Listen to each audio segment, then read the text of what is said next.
What is happening here? There's nothing left to say right now about that. For a long time, Robyn Brown was never the quiet one. She explained, she clarified, she softened the hard edges before anyone else had to feel them. In Sister Wives, Robyn's voice was often the bridge between Cody's intensity and the rest of the family, between conflict and calm, between what was said and what was meant. Silence was never her instinct. So when Robyn finally went quiet, it wasn't accidental, it was earned. At first, viewers mistook that quiet for sadness, or confusion, or even guilt. But what was happening beneath the surface was far more deliberate. Robyn wasn't losing her voice, she was withdrawing it. Robyn entered the family believing deeply in communication. She believed misunderstandings could be fixed if people just explained themselves better. She believed that loyalty, patience, and emotional labor could stabilize even the most fractured dynamics. For years, that belief guided her behavior. When Cody's words landed harshly, Robyn reframed them. When tension rose, she de-escalated. When other wives pulled back, Robyn leaned in. That role came with praise and pressure. The praise told her she was doing the right thing. The pressure told her she needed to keep doing it. But what rarely gets discussed is how exhausting that position becomes over time. Being the interpreter means you never fully get to speak for yourself. Being the peacemaker means your own discomfort is always postponed. Being the emotional buffer means you absorb impact so others don't have to. Robyn did that for years. Quietly, she became the person who explained Cody's intentions, justified decisions she didn't make, and carried emotional weight that wasn't evenly shared. At first, she believed that was what commitment looked like. But commitment without balance slowly turns into burden. The shift didn't happen overnight. There was no single argument where Robyn decided to stop talking. Instead, there was repetition, the same conflicts resurfacing, the same explanations falling flat, the same emotional labor expected but no longer acknowledged. Robyn began to notice that speaking didn't change outcomes anymore. Her words no longer moved the situation forward, they only managed the fallout. She wasn't influencing decisions, she was cushioning their impact. That realization changes how someone speaks, or whether they speak at all. As the family structure narrowed, Robyn's role intensified. With fewer voices participating, more responsibility landed on her. Cody leaned on her emotionally. The expectation that she would help everyone understand became assumed, and assumptions are heavy. Robyn wasn't just speaking for herself anymore. She was speaking for the family's image, for Cody's intentions, for unity that existed more in theory than in practice. That's when talking stopped feeling honest. Robyn began choosing silence not because she had nothing to say, but because saying it felt pointless. Explanations weren't changing behavior. Clarifications weren't creating accountability. Communication had become maintenance, not progress. So she slowed down. She answered less quickly. She filled fewer gaps. She let moments sit unresolved. That restraint felt uncomfortable, especially for someone used to managing emotional space. Silence can feel like failure when you've built your identity around fixing things. But Robyn stayed with it. The quiet gave her room to observe instead of intervene, and what she observed was unsettling. Without her constant explanations, the imbalance became clearer. Expectation still existed, but responsibility wasn't shared. Loyalty was still demanded, but understanding wasn't reciprocated. Her silence didn't create the problem, it revealed it. Robyn realized something crucial in this phase. Her voice had been propping up a system that no longer supported her. By speaking constantly, she had been preventing the consequences of that system from being fully felt. Going quiet wasn't withdrawal, it was honesty. Honesty that she couldn't keep translating reality into something more palatable. Honesty that her words were being used to smooth over issues she didn't have the power to fix. Honesty that loyalty had slowly turned into obligation. This is where many viewers misunderstood her. They thought silence meant defeat. In reality, it meant discernment. Robyn wasn't giving up, she was paying attention. She was learning what happened when she stopped absorbing pressure meant for everyone else. She was testing whether the structure could stand without her constant mediation. It struggled. That struggle answered a question she hadn't fully allowed herself to ask before. What happens if I stop holding this together? The answer wasn't chaos, it was exposure. Exposure of how much emotional labor had been centralized on her. Exposure of how often loyalty was assumed rather than appreciated. Exposure of how little changed, no matter how carefully she spoke. By the end of this phase, Robyn understood why she went quiet. Not because she lacked loyalty, not because she lacked love, but because she finally recognized the cost of always speaking, and the truth that sometimes silence is the only boundary left. Robyn didn't go quiet all at once. She learned how to. At first, the silence showed up in small ways, pauses where explanations used to live, moments where she let tension sit instead of smoothing it over. She still spoke, but differently, more carefully, less reflexively. That change wasn't accidental, it was protective. For years, Robyn had treated communication like a responsibility. If something went wrong, she believed it was her job to explain it better. If feelings were hurt, she believed it was her role to soften the impact. If Cody's words landed harshly, she reframed them before they could do damage. That constant translation took effort, and over time, Robyn realized something unsettling. The more she spoke, the less responsibility others took. Her explanations didn't fix the underlying problems, they delayed their consequences. That realization is what turned silence into a shield. Robyn didn't stop talking because she didn't care. She stopped talking because caring had begun to cost too much. Every explanation drained energy. Every clarification pulled her further into conflicts she didn't create and couldn't resolve. Silence gave her distance. Distance from blame, distance from expectation, distance from being the emotional firewall between Cody and everyone else.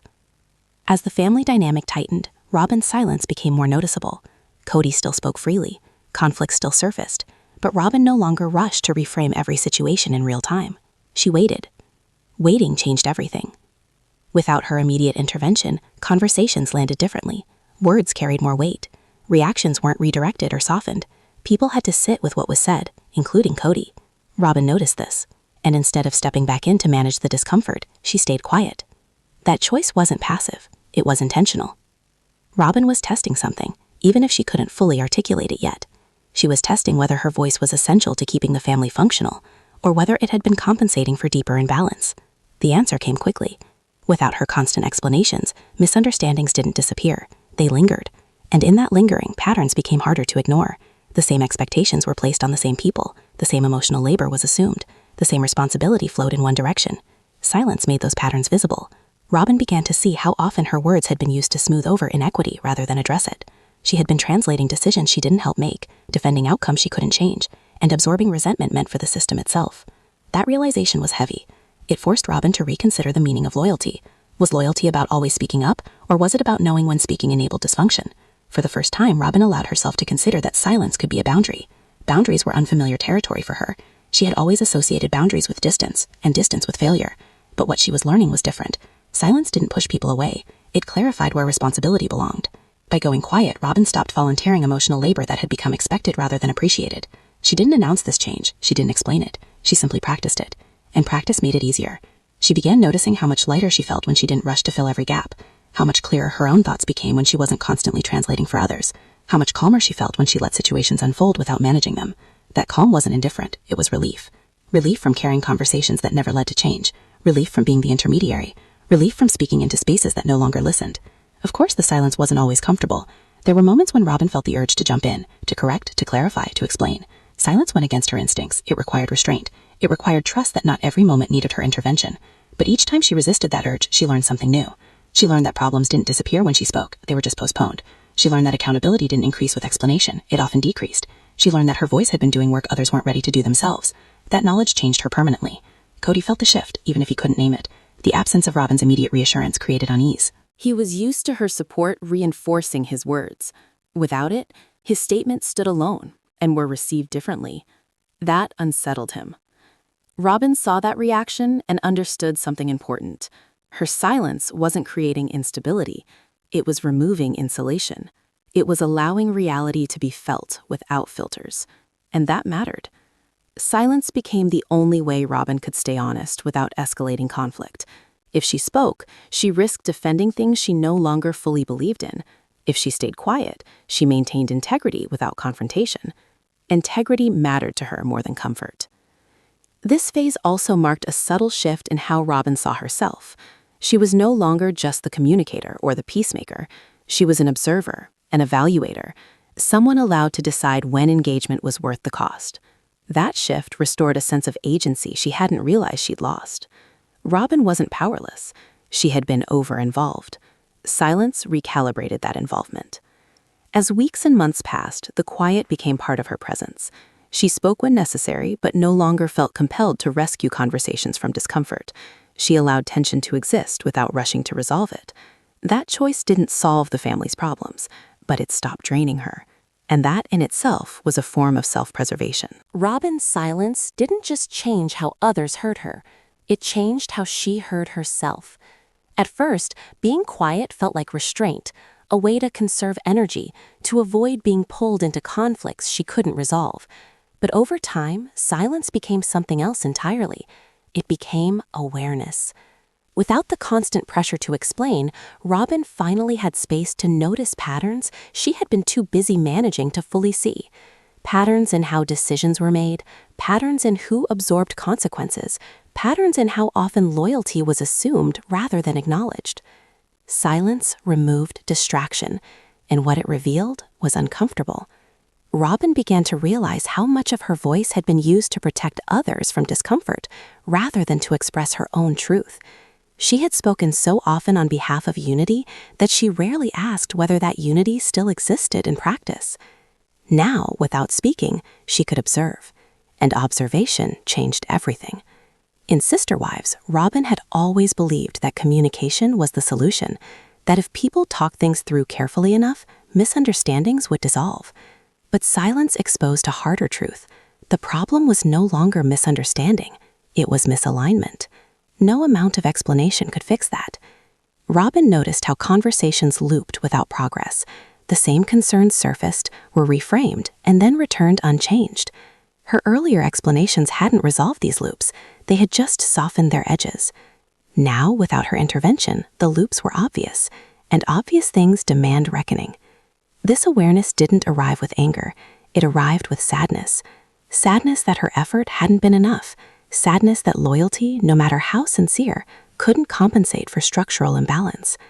She had believed for a long time that staying calm could stabilize chaos. Silence taught her otherwise. Chaos wasn't being stabilized, it was being postponed.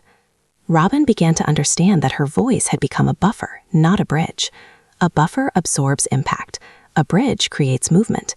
Her speaking had absorbed tension, but rarely created change. That realization hurt. It forced Robyn to confront the possibility that her role, once essential, had become a way for others to avoid accountability. If she explained things well enough, others didn't have to explain themselves at all. That wasn't partnership, it was substitution. Silence ended that substitution. As Robyn grew more aware, her internal conflict deepened. She still cared deeply about Cody. She still believed in commitment. She still wanted peace. But she could no longer ignore how often peace had been achieved at her expense. That awareness created friction inside her. On one side was loyalty, the identity she had carried for years. On the other was self-respect, the need to stop erasing herself to maintain harmony. Silence forced her to sit with that friction instead of smoothing it over. For the first time, Robyn asked herself questions she had avoided before. Why is my voice always used to soften consequences? Why am I responsible for explaining decisions I didn't make? Why does loyalty require me to disappear?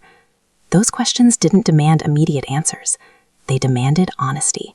Honesty about her limits, honesty about her exhaustion, honesty about what silence was revealing. Robyn realized that quiet didn't make her safer. It made her clearer. And clarity is both empowering and frightening. Once you see patterns clearly, you can't unsee them. She saw how emotional labor had slowly been centralized on her, how expectations had narrowed as the family shrunk, how her loyalty had been interpreted as availability rather than choice. That interpretation weighed heavily on her. Robyn hadn't meant to become indispensable. She hadn't intended to be the emotional backbone of a system that no longer functioned evenly, but that's what had happened. Silence allowed her to recognize that being indispensable was not the same as being valued. Valued means your needs matter. Indispensable means your absence would be inconvenient. That distinction changed how she saw everything. Her awareness also altered how she listened to others. When Cody spoke, she no longer heard just intention, she heard impact. When conversations turned tense, she noticed who was expected to adjust and who wasn't. When loyalty was discussed, she noticed who was being asked to prove it. Silence sharpened her perception, and perception brings responsibility. Robyn couldn't go back to speaking automatically after this. To do so would mean ignoring what she now understood. It would mean returning to a role that required self-erasure. She wasn't ready to do that. But she also wasn't ready to confront anyone openly. Awareness didn't immediately turn into action. It turned into caution. Caution with her words, caution with her energy, caution with her commitments. This caution was misunderstood by some as withdrawal or uncertainty. In reality, it was deliberation. Robyn was deciding how to move forward without betraying herself or detonating relationships she still cared about. That balancing act was exhausting.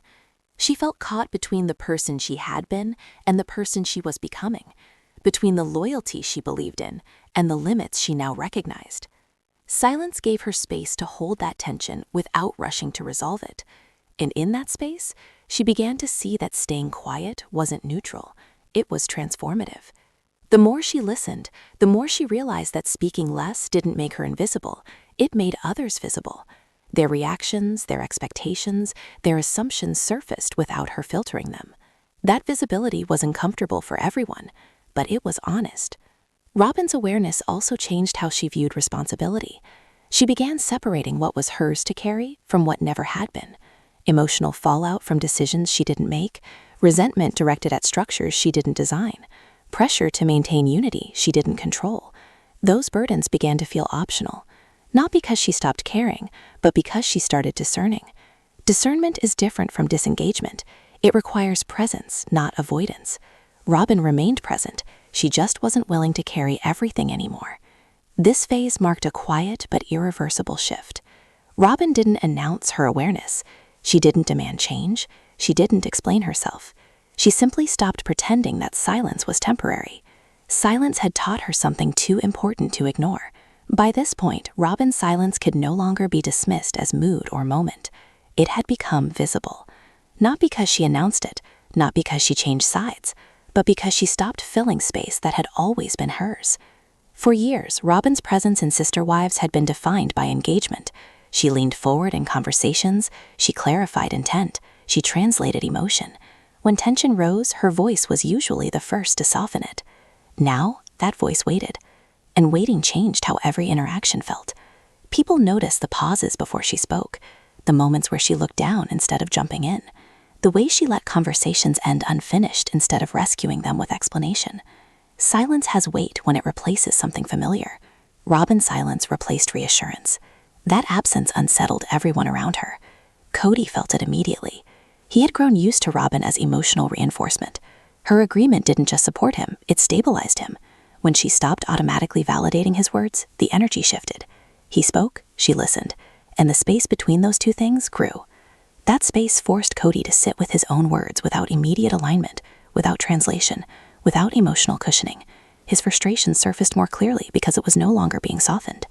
Robyn didn't cause that. She stopped preventing it. Others noticed too. Conversations that once felt managed now felt exposed. Emotions lingered. Discomfort stayed in the room. Without Robyn's intervention, the family dynamic lost its emotional shock absorber. This wasn't chaos. It was reality. Robyn's quiet made patterns visible. Who was expected to adjust? Who was expected to wait? Who was expected to endure?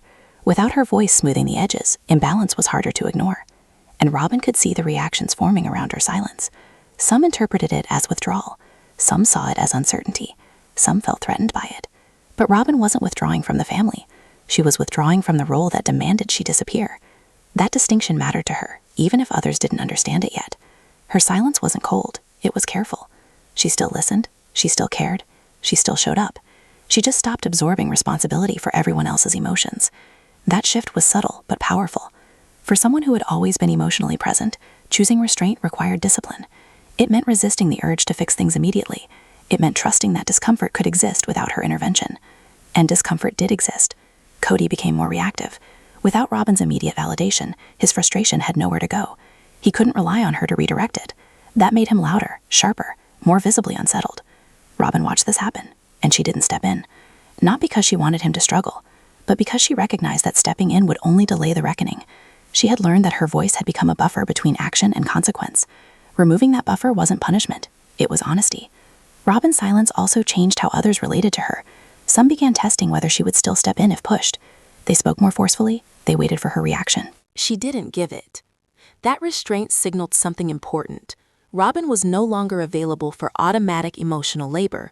Support was no longer guaranteed simply because tension existed. That boundary didn't need explanation. It spoke for itself. Viewers watching closely could see the shift in Robyn's body language. She appeared more contained, more guarded, not closed but deliberate. She no longer performed emotional openness as a default. That performance had been costly. By staying quiet, Robyn reclaimed control over her own energy. She decided when to engage and when to observe. She chose presence without ownership of outcomes she couldn't control. This choice created friction. Friction reveals dependency, and dependency had been building for years. The family had grown accustomed to Robyn's smoothing transitions. Without that function, interactions felt harsher, but they were also more honest. Robyn wasn't trying to expose anyone. She was trying to survive. Silence became her safest form of truth. Speaking would have required her to defend positions she no longer believed in fully. Silence allowed her to remain aligned with herself without igniting conflict. This phase marked the moment when Robyn's internal awareness became external reality. People could feel that something had shifted, even if they couldn't name it. The quiet wasn't temporary, it was intentional. Robyn had reached the point where talking less felt more truthful than talking more, where restraint felt more ethical than explanation, where silence protected her integrity better than words ever could. She wasn't punishing the family, she was protecting herself. And that protection had consequences. Without Robyn's constant mediation, the family structure felt thinner, less supported, less stable. Unity felt performative rather than lived. Emotional cohesion could no longer be manufactured through careful phrasing. Robyn saw this clearly, and instead of rushing to fix it, she allowed it to be seen. That allowance was the most radical thing she had done. She let reality stand. By the end of part 4, it was undeniable that Robyn's quiet was no longer invisible. It had reshaped the emotional landscape of the family. Conversations felt different. Reactions landed harder. Responsibility could no longer be quietly redirected. Robyn hadn't left, but she had stopped carrying what wasn't hers. And once that happens, the system has to face itself without filters. By the time Robyn reached this final stage, the quiet was no longer just a response. It was a conclusion. Not a dramatic one, not a confrontational one, but a settled one. Robyn understood now that silence wasn't something she was doing, it was something she had chosen. For years, she believed that speaking was responsibility, that explaining was care, that stepping in was loyalty. Silence once felt like failure, like letting things fall apart instead of holding them together. But what she finally realized was this: things were already falling apart. Her voice hadn't stopped that. Her explanations hadn't corrected it. Her loyalty hadn't balanced it. Silence didn't cause the collapse. It revealed its limits. In Sister Wives, Robyn's quiet marked the end of a role she had carried for far too long. The role of interpreter, the role of emotional buffer, the role of stabilizer without authority. She didn't resign from that role publicly. She outgrew it privately. And once something is outgrown, it cannot be resumed. Robyn no longer measured her value by how well she could manage tension. She no longer believed that endurance was proof of love. She no longer assumed that staying quiet would eventually be rewarded with balance or understanding. That belief was gone. What replaced it was clarity. Clarity that loyalty has limits. Clarity that silence can be integrity. Clarity that responsibility must be shared to be real. Robyn didn't feel triumphant about this realization. She felt sad. Sad for the effort she had given, believing it would eventually matter. Sad for the version of the family she thought could be preserved through patience alone. Sad that what she once protected could no longer be saved. But sadness didn't weaken her resolve. It steadied it. Because sadness acknowledged reality without denial. Robyn understood now that staying quiet wasn't about avoiding conflict. It was about refusing to participate in cycles that demanded her self-erasure. Speaking would have meant defending decisions she didn't control. Explaining would have meant absorbing consequences she didn't create. Silence freed her from that. She could still be present, she could still care. She could still remain loyal in limited, honest ways. But she would no longer disappear into expectation. That boundary was final. Robyn didn't need anyone else to understand her silence for it to be valid. She didn't need agreement. She didn't need permission. Silence allowed her to stay aligned with herself without provoking battles she no longer believed in fighting. That alignment mattered more than appearances. The family felt the change, even if they didn't name it. Conversations no longer reset. Tension no longer dissolved on its own. Unity no longer felt performative. It felt strained. Robyn didn't fix that. She stopped hiding it. And that is the part many viewers misunderstand. Robyn didn't give up. She stopped pretending. She stopped pretending her voice could fix imbalance. She stopped pretending endurance equaled strength. She stopped pretending silence meant weakness. Her quiet was strength. Strength to let reality stand as it was. Strength to accept that loyalty cannot replace accountability.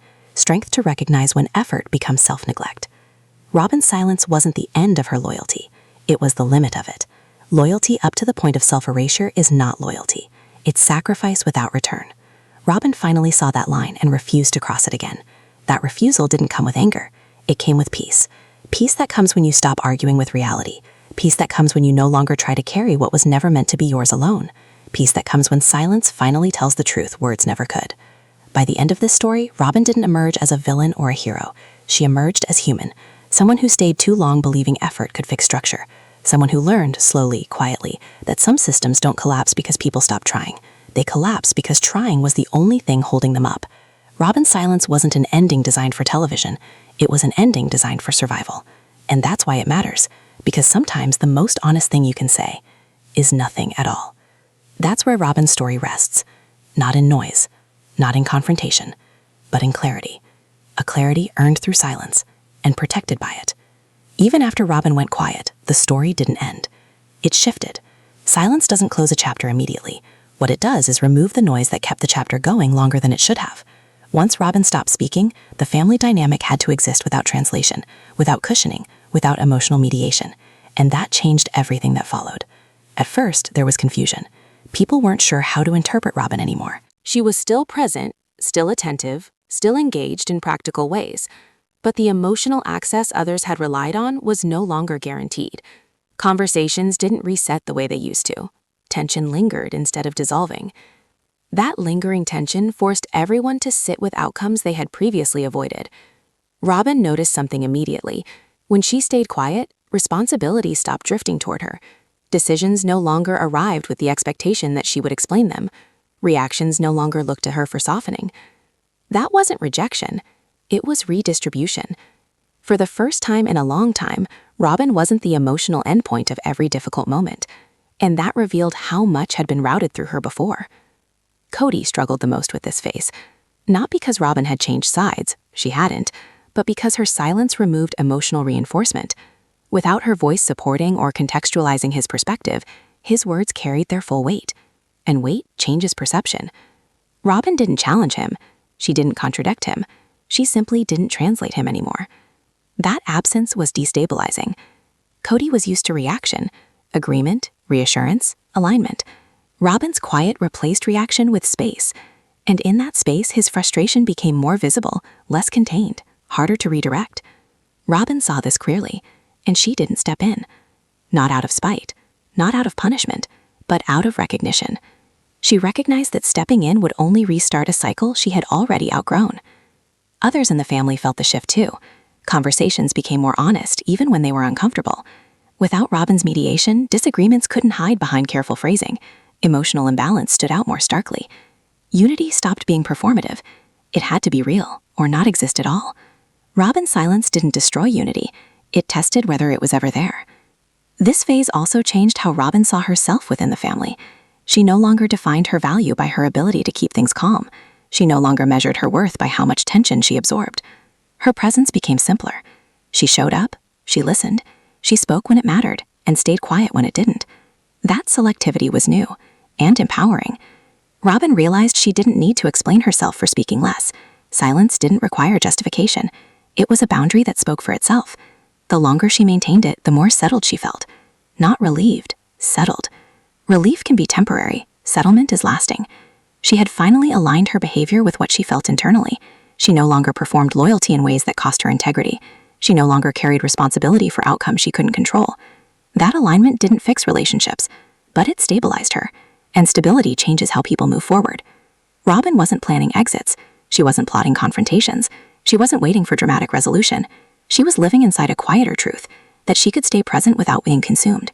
That truth gave her options she hadn't had before because her energy had been tied up in constant mediation.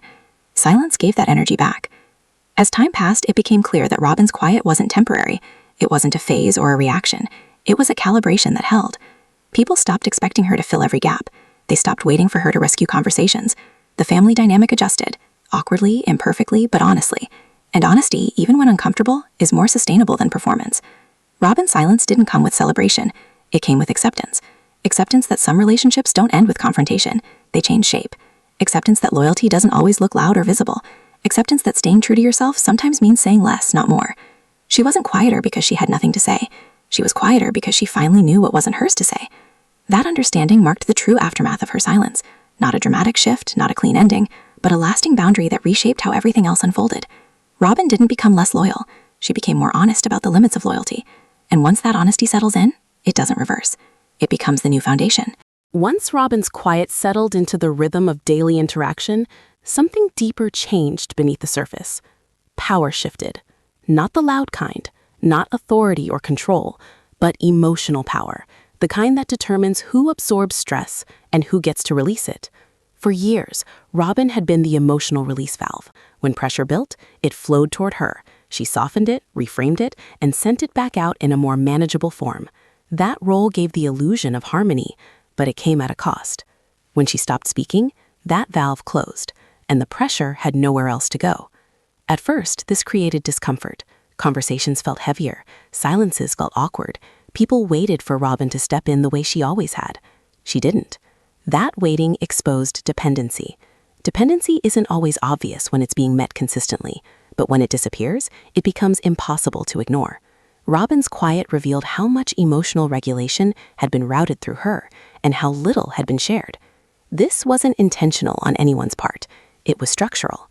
Robyn began to see that her voice hadn't just been communication, it had been containment. She contained anger, confusion, disappointment, and fear so others didn't have to sit with it. When she stopped containing it, everyone else had to. That changed how power operated. People who were used to offloading emotional weight suddenly had to carry it themselves. Decisions felt heavier, words landed harder, reactions couldn't be redirected. Robyn didn't take power, she returned it. Returning power often looks like withdrawal to those who benefited from its quiet transfer, but in reality, it's restoration, restoring responsibility to where it belongs. Cody felt the shift acutely. Without Robyn's emotional cushioning, his words carried consequences immediately. There was no buffer to reinterpret tone or intention. He couldn't rely on alignment to steady the room. Robyn noticed how often she had been preventing discomfort that needed to be felt, and she didn't resume doing it. Not because she wanted conflict, but because she recognized that preventing discomfort had prevented growth. Silence forced accountability to stay attached to action. That's a different kind of loyalty. Loyalty to truth rather than harmony. Loyalty to integrity rather than appearance. This phase redefined how Robyn understood strength. Strength was no longer about endurance or sacrifice. It was about restraint, about knowing when not to intervene. Intervene had become a habit. Silence broke that habit. Robyn also began to experience something unfamiliar: emotional neutrality. Not apathy, neutrality. She could observe conflict without absorbing it. She could listen without owning outcomes. That neutrality was freeing. For the first time in a long time, Robyn's emotional state wasn't dictated by the family's tension level. She wasn't constantly scanning for cues that required her response. She wasn't anticipating fallout. She was present, without being responsible. That presence changed how others interacted with her. Some grew cautious, some grew frustrated, some tested boundaries. She held them. Boundaries don't need explanation when they're consistent.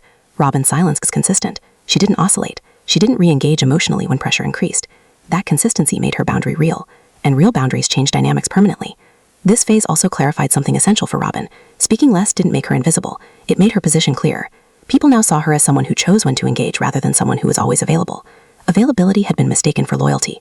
Robyn corrected that quietly. Loyalty, she realized, doesn't require constant availability. It requires honesty about capacity. And her capacity had been exceeded long before she went quiet. Silence didn't reduce her care. It refined it. She became more intentional with her words. When she spoke, it mattered. When she didn't, it was meaningful.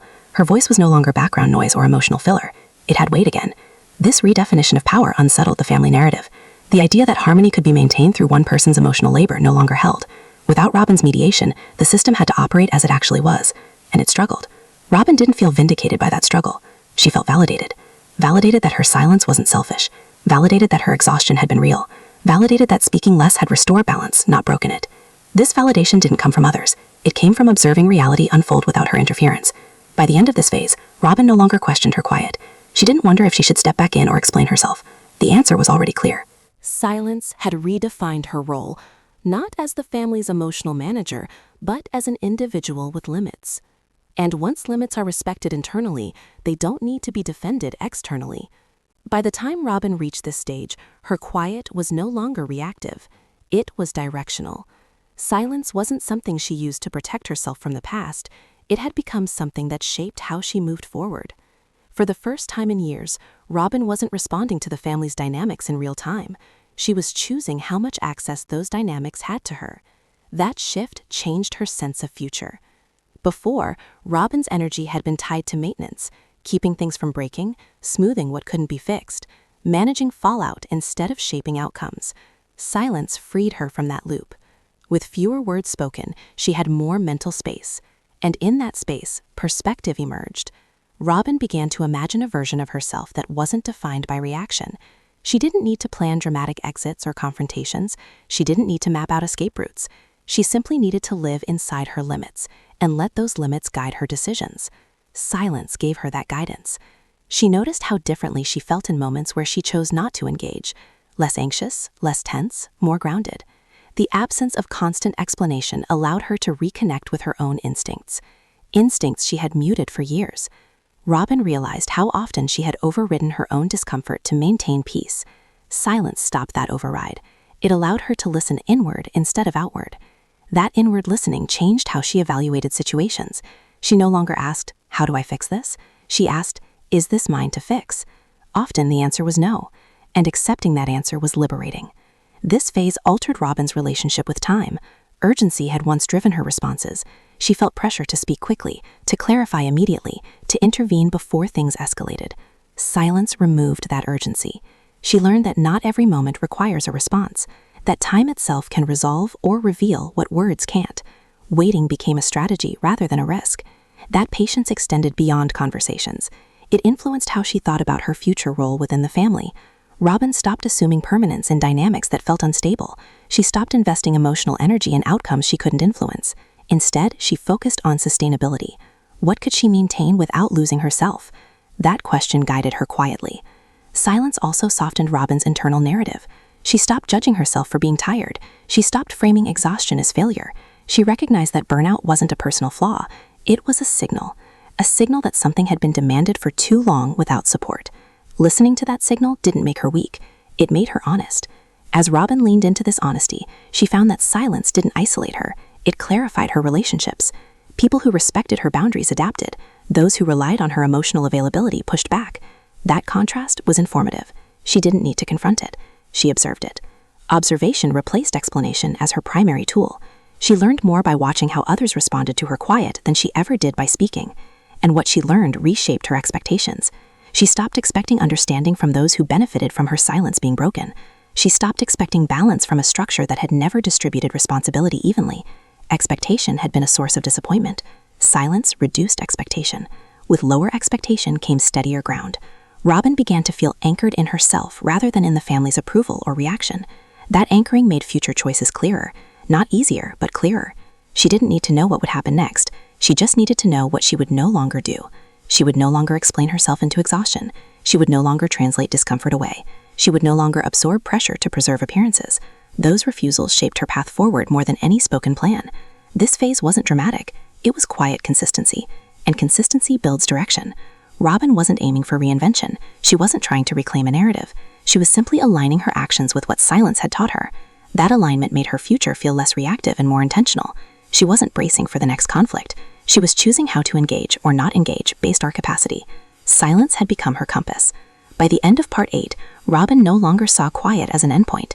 It was a way of moving forward without repeating the past, a way of honoring loyalty without sacrificing herself. The family continued to evolve, imperfectly, unevenly, but Robyn was no longer tethered to its instability. She was present without being consumed. That presence marked a fundamental shift. By this point, Robyn's quiet had done more than change conversations. It had changed her identity. Not in a dramatic public way, not in a way that demanded recognition, but internally, where identity actually lives, silence had reshaped how Robyn understood herself, her role, and her worth. For a long time, Robyn had defined herself through usefulness, being helpful, being supportive, being the one who could hold things together when others couldn't. That identity had earned her praise, but it had also quietly trapped her. Usefulness became expectation, support became obligation, and over time, her value felt increasingly tied to how much she could endure. Silence interrupted that pattern. When Robyn stopped speaking as much, she stopped performing usefulness. And without that performance, she had to confront a difficult question. Who am I if I'm not fixing this? At first, that question felt destabilizing. Her sense of purpose had been intertwined with managing emotion and smoothing conflict. Without that constant role, there was empty space. But that space didn't stay empty. It filled with clarity. Robyn began to see that her worth didn't depend on being needed, that being quiet didn't make her irrelevant, that existing without constant contribution was not failure. That realization was profound. Silence taught her that she didn't have to earn her place through emotional labor. She didn't have to justify her presence by absorbing discomfort. She didn't have to prove loyalty through self-sacrifice. She could simply exist. This shift softened something inside her. She became less reactive, less guarded, less tense. Not because problems disappeared, but because she no longer saw herself as responsible for solving them. Responsibility had been misplaced for years. Silence corrected that. Robyn also noticed how differently she related to her own emotions. Previously, she had pushed discomfort aside to keep things calm. Now, she allowed herself to feel frustration, sadness, and disappointment without immediately turning them into action. Feeling without fixing was new and necessary. It allowed her to process experiences instead of managing them away. It gave her emotional depth without depletion. She didn't need to transform every feeling into a response. Silence made room for reflection. Through that reflection, Robyn recognized patterns in herself, the tendency to overextend, to overexplain, to overaccommodate, patterns she once believed were virtues. Now she saw them as signals. Signals that boundaries were missing. Signals that loyalty had been stretched too far. Signals that silence had been overdue. This awareness didn't make her harsh. It made her kinder to herself. Self-kindness replaced self-sacrifice as her internal compass. She stopped measuring success by harmony and started measuring it by integrity. Integrity felt steadier. Robyn's identity shifted from the one who holds it together to the one who knows her limits. That shift didn't require anyone else's approval to be real. It existed whether others acknowledged it or not, and that was freeing. She also noticed that when she spoke less, people listened more closely when she did speak. Her words carried weight again. They weren't diluted by constant explanation or emotional filler. Silence restored value to her voice. She no longer needed to fill space to be heard. She could choose moments that mattered and let the rest pass. That selectivity reflected confidence. Confidence not rooted in dominance or control, but in self-trust. Robyn trusted herself more now, trusted her instincts, trusted her capacity, trusted that she didn't have to intervene to remain connected. Connection that demands self-erasure isn't connection. Silence made that truth undeniable. By redefining herself outside of constant emotional service, Robyn changed how she showed up in every relationship, not just within the family. She carried less tension. She reacted less defensively. She didn't personalize instability that wasn't hers to own. Her internal world grew quieter. And in that quiet, she felt stronger. Not louder, not tougher, stronger. This phase also marked the moment Robyn stopped seeing silence as something she did and started seeing it as something she was. A grounded presence rather than a reactive force. She wasn't hiding. She was standing still. Standing still requires courage when movement has always been expected. Robyn had found that courage, not through confrontation, but through consistency. By the end of part 9, Robyn was no longer questioning her quiet. It had become integrated into who she was, not as withdrawal, not as defeat, but as self-definition. She knew now that silence hadn't taken anything from her. It had given something back. Her sense of self. By the time Robyn reached this final stage, there was nothing left to figure out. No decision waiting to be made. No role left to perform. No explanation owed. Her silence had already said everything. What began as restraint became awareness. What became awareness turned into direction. And what became direction ultimately reshaped who she was. This was the end of that journey. Not because something dramatic happened, but because something stopped happening. Robyn stopped negotiating with herself. For years, she had lived inside a quiet inner debate. Should she speak up? Should she explain more clearly? Should she endure a little longer? Should she try one more time to hold everything together? That debate finally ended. Silence resolved it. Robyn no longer asked herself how to fix the family because she accepted a truth that had taken years to reach. The family stability could not be created or sustained by her effort alone, and expecting herself to do so had slowly erased her. She saw that clearly now. Her quiet wasn't avoidance. It wasn't fear. It wasn't surrender. It was acceptance. Acceptance that loyalty has limits. Acceptance that love does not require self-erasure. Acceptance that staying present does not mean staying responsible for everything. Robyn understood that she hadn't failed the family. She had simply stopped carrying what was never hers to hold. This realization didn't make her angry. It didn't make her better. It didn't make her defensive. It grounded her in something steadier than emotion. Reality. Reality that systems collapse when one person is doing all the emotional work. Reality that silence can be the most honest response when words are no longer respected. Reality that strength sometimes looks like stillness. Robyn's silence became permanent not because she had nothing to say, but because she finally knew what mattered enough to say and what didn't. She no longer needed to narrate her loyalty. She no longer needed to perform her commitment. She no longer needed to explain her boundaries. They existed whether anyone acknowledged them or not. That's freedom. Freedom from reaction. freedom from obligation masquerading as love, freedom from roles that demand disappearance. Robyn didn't leave, but she returned to herself. She stayed present without being consumed. She cared without collapsing. She remained loyal, but not at the cost of her identity. That balance was the ending she never knew she needed. This is why Robyn finally went quiet. Not because she gave up, not because she lost faith, but because she found clarity. And clarity doesn't argue. It doesn't justify. It doesn't plead. It simply is. Robyn's silence wasn't the end of her story. It was the end of the part where she kept losing herself to keep everything else afloat. And that is not weakness. That is resolution. That is the quiet strength of someone who finally understands that peace doesn't come from holding everything together. It comes from knowing when to let go.